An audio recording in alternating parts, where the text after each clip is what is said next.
When my daughter was 4 years old, she walked by me in a pair of my high heels.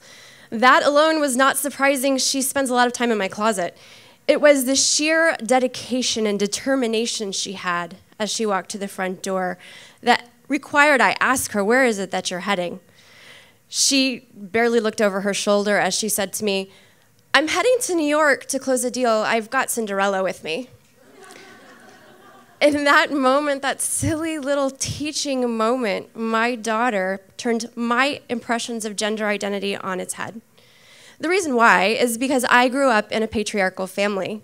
I went directly into a male-dominated career, and I was distraught when I saw the influence Disney princesses had on my daughter. It couldn't happen. I had to have a feminist toddler. But yet here she was saying, "Mom, it's okay, I've got this. Cinderella is not my aspiration. She's my business partner." They headed to New York, they inked their deal, and I stood in my kitchen thinking, wow, the one thing I didn't think about in all of this is that I am my daughter's greatest influencer. I did not give myself credit. If she's listening to the things that I'm saying and the things that I'm doing when I'm click-clacking through the hallway in my high heels off to another city, what other messages am I sharing with her? And she created the tool for me to figure it out. It's a simple question, and I suggest you take it with you. She simply said, "Is this true?" You see, she came home from school one day and said, "Mom, this little boy was hitting me, and my teacher told me that boys hit you when they like you. Is that true?" "Oh gosh, I've heard that too, but no, that is not true." "Mom, I was at school the other day and my teacher said to me, 'Sticks and stones may break my bones, but words, they will never hurt me. Is that true?' Well, I know that for a fact. That is not true. I've sang that song, but no, it's not." And think about it. Think about all of the things that we say that are rote. We have these limericks, we have these rhymes, these nonsensical, susical moments that we have with our children that show up in books and in movies. Are they true? But more importantly, what about the generational and cultural and social messaging that we're bringing on to our children without even thinking about it? These are the things that tell us what we should look like, who we should love, and what we should believe. Are they true?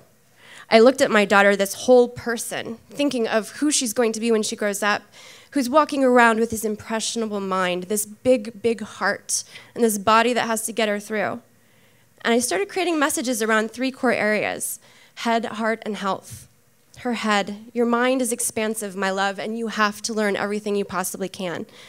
But as your mom, what am I feeding my mind with? I thought that if I went onto Twitter or Instagram and followed a fit mom, it would be inspirational. And I realized it wasn't so much inspirational as it made me a little bit insecure. Are those the messages that I want? What am I reading? Who are my friends? Who are the people that are creating conversations that my daughter is overhearing? Then I created messaging around heart. I looked at my child. I want her to be compassionate. She has everything that she could possibly want. So before she gets holidays, before we have birthdays or celebrations, we give to another so that we can have conversations about what it's like to be grateful. And then we have conversations about health. She came home the other day and said, "Mom, if I eat too much chocolate, is it true I'm going to get out of shape?" She's 5. She said, "What is my shape?" And that bothered me so badly because I'd caught myself talking about how I didn't feel so great, or I felt bloated, or thigh gaps and all that great stuff. And I realized I needed to pay attention to this healthy little body. And I said, "I know that you hate ballet." She got kicked out because she wouldn't wear her hair in a bun. And I said, "What is it that you like to do?" She says, "I love to run. I have really fast legs." You do. You have extremely fast legs. And those legs are going to make your heart healthy and your circulatory system. Let's talk about the foods that you can eat that are healthy, that are going to have you moving through life with this body intact that holds this beautiful mind and this great heart. We have a lot of these conversations at night before bed in our prayers. And I don't suggest that you start praying if that's not your thing, but there's 3 things that you can talk about that will let you see into the soul of your child. First, what am I grateful for today? And Mom, you have to speak up too. What happened today that I'm grateful for?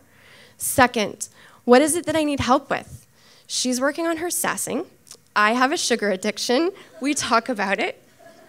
And then last, what is it I want to ask for? And I would suggest that maybe this one's the most important, because as women, we don't always ask for the things that we want. We don't know how all of the time because we've been told to sit still, look pretty. We've been told it's better to be seen than heard.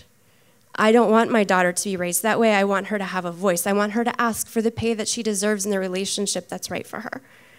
And so I've created these conversations with my daughter, and I ask you, even if you don't have children, think about these things.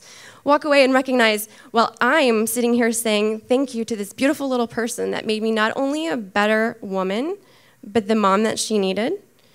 I also recognize that I've been built with this question now, and that I gift it to you and ask you to give your kids the confidence to ask, is this true?